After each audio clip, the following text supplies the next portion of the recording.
आपका मत रहेगा? मैं उम्मीदवार जी के साथ हूँ और मेरा मत उम्मीदवार जी की ओर ही जाएगा। अच्छा, हाँ। क्या वजह रही कि 10 सालों से बीजेपी सत्ता में, आप उम्मीदवार जी की तरफ वजह तो ये रही, हमारे क्षेत्र की देखे तो हमारे क्षेत्र की ओर की कोई लग रहा है इस बार लोकसभा चुनाव को? माहौल एक तरफा लग रहा है, भारतीय जनता पार्टी के पक्ष में लग रहा है और राष्ट्र हित में लग रहा है। अच्छा, पिछले 10 साल से बीजेपी सत्ता में रही, क्या कुछ कामकाज हो पाए? कामकाज हुआ है, उज्ज्वला योजना निकाली है और अभी हाल ही में विश्वकर्मा योजना निकाली है। उससे पहले जो शौचालय की योजना थी और उस सफाई की योजना थी, वो योजना थी आपका मत रहेगा? मैं उम्मीदवार जी के साथ हूँ और मेरा मत उम्मीदवार जी की ओर ही जाएगा। अच्छा, हाँ। क्या वजह रही कि 10 सालों से बीजेपी सत्ता में, आप उम्मीदवार जी की तरफ वजह तो ये रही, हमारे क्षेत्र की देखे तो हमारे क्षेत्र की ओर की कोई विकास नहीं हुआ है। हाँ, कैलाश जी को हमने 5 साल दिया, कोई विकास नहीं हुआ कैलाश जी की ओर से। तो लोग तो कह रहे हैं उज्ज्वला योजना, मकान बनाने, क्या है, क्या कौन सा कर दिया? उज्ज्वला योजना दी है, उसमें क्या है? गैस कनेक्शन 400 450 से आज 1200 1300 रुपये हो गया, तो उसका क्या मतलब हुआ हमारे को? तो उसको बोने से क्या मिला? जैसे कि अभी ये बता रहे हैं गैस कनेक्शन 450 से 1200 हो गए। तो जैसे कि पहले ये मजदूरी पे जाते थे, कोई भी जाता था वो 400 में जाता था, आज वो 1000 रुपये लेता है। वो नहीं देखते ये सभी लोग, वो देखते हैं कि 450 से 1200 हो गई। और जैसे कि अभी क्यों 2 रुपये किलो मिल रहा है, वो इनको नहीं दिख रहा है। लेकिन बड़ी बात ये कि जो घोषणा पत्र बीजेपी ने जारी किया और कांग्रेस, उसमें युवाओं को रोजगार के लेकर और शिक्षा को लेकर कोई भाजपा ने नहीं घोषणा की है। हमारा मानना है कि जो हमारे यहाँ बाड़मेर में रिफाइनरी बन रही है, उसके अंदर आने वाले समय में युवाओं को रोजगार मिलेगा। और जैसे कि कैलाश चौधरी जी ने बताया है कि भूमाफियाओं और बजरी माफियाओं को सजा दी जाएगी, वो दी जाएगी। क्या ये अपने दावे सही कर रहे हैं? ये बोल रहे हैं कि भूमाफियाओं के खिलाफ कार्रवाई होगी। आज से 5 साल तक कई बार भूमाफियाओं ने कई बार हमले भी किए हैं, कई बार ऐसी अघटित घटनाएं भी हुई है, उसके ऊपर कोई एक्शन बीजेपी ने लिए ही नहीं है, क्योंकि उनके सब बीजेपी के कार्यकर्ता थे। अच्छा जी, मैं बता दूं, पिछले 5 सालों में नहीं हुआ तो उससे पिछले 5 सालों में कौन से एक्शन लिए गए थे? मेरा मानना यह है कि पहले बजरी सस्ती थी, इतनी महंगी नहीं। उदयपुर में कन्हैयालाल की हत्या हुई थी, उसमें कांग्रेस ने क्या एक्शन लिया? वोटों से 2 महीने पहले उनको रिहा कर दिया गया। यही मानना है कि जो बीजेपी है वो मुद्दों से हटकर के राम मंदिर और हिंदुत्व पर वोट देंगे। देखो राम मंदिर के फैसले लिया है, वो जनता के लिए अच्छा है, देश के हित के लिए है, पर जो मुद्दों की बात नहीं कर रहा है वो मंदिर की बात करके लोगों को गुमराह कर रहा है। अब लोग समझ गए हैं और मंदिर की बात से हटकर अब मुद्दों की बात होगी। जो अभी तक घोषणा पत्र जारी किया उसमें युवाओं का कोई भी एक भी एक्शन उनके पक्ष में नहीं। हम भारतीय जनता पार्टी कार्यकर्ता हैं और भारतीय जनता पार्टी की तरफ सब लोगों का रुझान है और भारतीय जनता पार्टी ज़्यादा से ज़्यादा वोट देने के लोग उससे कहे और बिना कई लोग भारतीय जनता पार्टी तो रुख कर रहे हैं और जुड़ रहे हैं ज़्यादा से ज़्यादा।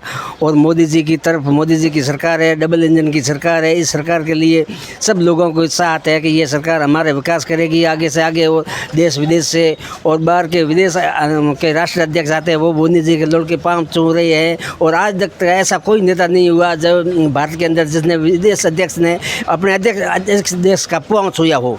इस तरह से मोदी जी की तरफ ज़्यादा से ज़्यादा लोग वोट देने के लिए तैयार है और कैलाश चौधरी ज़्यादा से ज़्यादा वोटों से जीतेंगे। अच्छा, आप कह रहे हो कि जनता अपने मन से वोट कर रही है, तो भाजपा इतना प्रसार क्यों कर रही है? बाड़मेर के लिए उन्होंने पूरी ताकत झोंक दी। ताकत तो झोंक दी, इसलिए लोग ताकत झोंकनी तो ज़रूरी है। लोगों के पास मिलना आना जाना ज़रूरी है।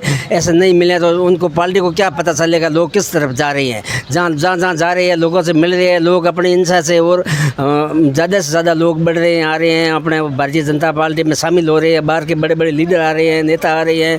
कांग्रेस छोड़ के 50 60 400 कार्यकर्ता शामिल हो रहे हैं। बात तो यही हो रही है कि ईडी की डर से ही कांग्रेस से भाजपा में आ रहे हैं। क्या ये सच्चाई है? नहीं, ईडी जैसे कोई सच्चाई नहीं है। भाजपा जन विरोधी किसी से कार्य नहीं कर रही है और ना ही इसका किसी का विरोध कर रही है। अपने आप लोग हिंसा से आ रहे हैं और भारतीय जनता पार्टी का कार्य कुशलता और इसके सबका साथ सबका विकास और उसका कार्यकाल देख कर आ रही है भाजपा के साथ। लेकिन ये बात माननी पड़ेगी कि ईडी सिर्फ विपक्ष पर जाती है, कभी भाजपा के कार्यकर्ताओं या भाजपा के नेताओं पर नहीं गई।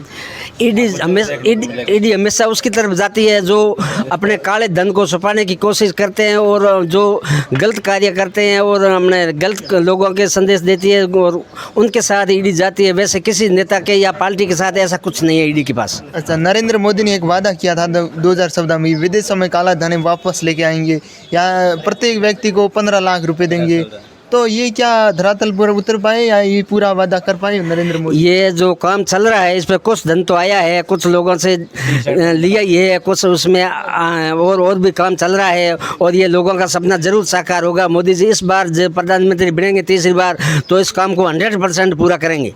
अच्छा, तो अब क्या कुछ महंगाई है वो लगातार बढ़ रही है, लोगों में रोष है बीजेपी के प्रति, ये तो मानना पड़ेगा। क्योंकि जब नरेंद्र मोदी ने यहाँ पर सभा की थी तो जो उम्मीदवार है ना कांग्रेस के और निर्दलीय, उनकी तुलना में उतनी भीड़ नहीं आ पाई।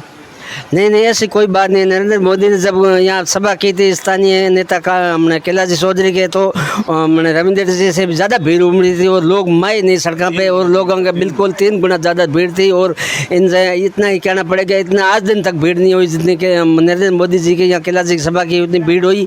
और लोगों में कोई रोष नहीं है बिल्कुल। महंगाई तो चलती आ रही है, कोई भी सरकार होगी तो महंगाई तो इकोनॉमी बढ़ रही है, इस हिसाब से होनी है महंगाई, कोई सरकार आओ या जाओ उससे कोई फर्क नहीं पड़ता। देश को आगे बढ़ाना, देश का आगे बढ़ाना मोदी जी जैसे ऐसे हमने 370 की दर हटाना या फिर जिसको रोजगार देना में शौचालय दिया है, प्रधानमंत्री आवास दिए हैं, ये हमने गैस टंकियाँ दी है और ये जो काम किया है ऐसा कोई काम करे, बिजली का काम हो चाहे कोई सड़क का काम हो, कोई क्षेत्र में देख लो बड़ी सड़क का काम किया। इतना आज 50 साल में जो कांग्रेस सरकार के वो कुछ नहीं कर पाई।